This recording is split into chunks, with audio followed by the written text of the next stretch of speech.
Episode 51A, Blessed Sacrament School Stories. Attending 9 years of Catholic school has had a very salutary effect on my whole life. I am forever grateful to the Blessed Sacrament School and its nuns. I entered kindergarten at 4 years old. All through my school life, I was a little younger than my classmates. I graduated from high school after just turning 17. Did it hurt my academic achievement because I was a little less mature than my classmates? No one taught spelling, English grammar, writing, history, or the Catholic faith better than those nuns. Their talent, however, was not equal in teaching math, science, business, and creative thinking. Discipline was absolutely a necessary thing for these wild Irish-American kids, and that was provided in spades by these nuns. Corporal punishment was readily dispensed for various kinds of offenses, and it was mostly bestowed on the boys. There was no integration of the genders at Blessed Sacrament School. The girls had the classrooms on the right side of the school, and the boys had the classrooms on the left side of the school. At the back of each classroom was a window door into the opposite sex room that teasingly opened both ways. I think there was a death penalty to open that door or even peek through the window at the girls. However, for me, it was the forbidden fruit sometimes eaten. There were 2 separate entrances and 2 schoolyards for recess. Quote, "Never the twain shall meet" was the nun's motto, I think. The pastor of a Catholic school in those days was the most important person in the world to the nuns. I suppose a bishop or a cardinal was even more important, but nuns never saw such august people. Monsignor Finnegan, a kindly old red-faced Mick, was our pastor for most of my school years. Another priest I remember was Father Tierney, a very tough guy, who would whack a kid on the head for almost nothing. He was in charge of training altar boys. Because of my mischievous nature, I was blackballed from becoming an altar boy by Sister Julianne, our 6th grade teacher. She was even tougher than Father Tierney. I was never recommended, although I wanted badly, to be an altar boy. I think the nuns liked either the well-behaved smart kids or the wimpy kids, the ones that said, "Yes, sister," and "No, sister." I was neither. My brother Gary made the cut to be an altar boy, and he was far from wimpy, but he was the brightest kid in his class. As I look back at my grammar school class, it's surprising that none of my fellows went into the priesthood or the convent that I know of. All the more surprising because we were heavily recruited in 7th and 8th grade by many missionary orders. I was attracted to the idea of working for God in a foreign land among the so-called heathens, but I had also discovered girls by then, although they had not discovered me. Budding breasts seen from afar, and my own growing understanding that I was probably very unsuited for the priesthood, dissuaded me from further consideration of a vocation.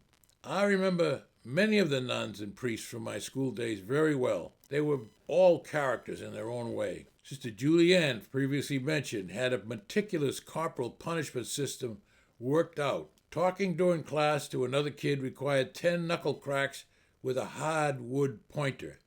Talking back to Sister Julianne cost 20 whacks. The punishment escalated as we delinquents committed more serious offenses. The gallows was looming for me when I was somehow promoted into Sister Ellen's 7th grade class. Sister Margaret of the Angels was the principal, and when you were sent to her office, it was a serious matter. The nuns would use the threat of being sent to the principal's office like a stick. Actually, she was easier than the classroom nuns, as I found out on numerous forced visits to her office. Sister Marie St. James was our 8th grade teacher, and she considered herself the school's masturbation control officer. She would constantly tell the boys to take their hands out of their pants pockets. The idea, I guess, was that we were fondling our privates through our pockets. She would speak cryptically about boys' urges, and that we should pray for help to overcome such desires and stop looking at girls impurely. She told us that our bodies were temples of the Holy Ghost and should be kept pure. When I was in the 8th grade, I had not yet fully poobed. Did not know what the hell she was talking about. Although I had begun to like girls, my impure urges were yet to arrive. On the other hand, Sister Marie St. James was also an important person in forming my strong, lifelong antipathy towards abortion. Then and now, I ask, in horror, as she did, how could anyone kill little helpless preborn babies? There was one episode at Blessed Sacrament School where I broke all the rules and rebelled completely and got away with it. Sister Ellen, our 7th grade teacher, was a stocky woman with a heart of gold. She was relatively young and new to the school and was very intent on keeping order in the class. All the classrooms had a great high multi-pane windows, one next to the other covering the whole outside wall. In order to raise these very high windows, a heavy 7-foot wood pole with a metal hook at the end was used to catch the hole at the window top with the hook and pull it up or down. Mr. Ellen would use this pole to raise or lower the windows to adjust the temperature in the room. One warm morning, Sister Ellen got up to open those big windows, and her back was to me. Seizing the opportunity, I immediately turned and whacked another kid against whom I was holding a grudge. He hollered. Sister turned around and caught me out of my chair, bent over and trying to get back to my seat with my back to her. Using the window pole, she reached across the room and whacked me on the back of the neck with it. It knocked me ass over tea kettle onto the floor. I was physically stunned, and she appeared shocked at herself. All the other kids were enjoying the spectacle and laughing. When I got my wits about me, I looked over and found her looking over at me, worry and solicitude on her face.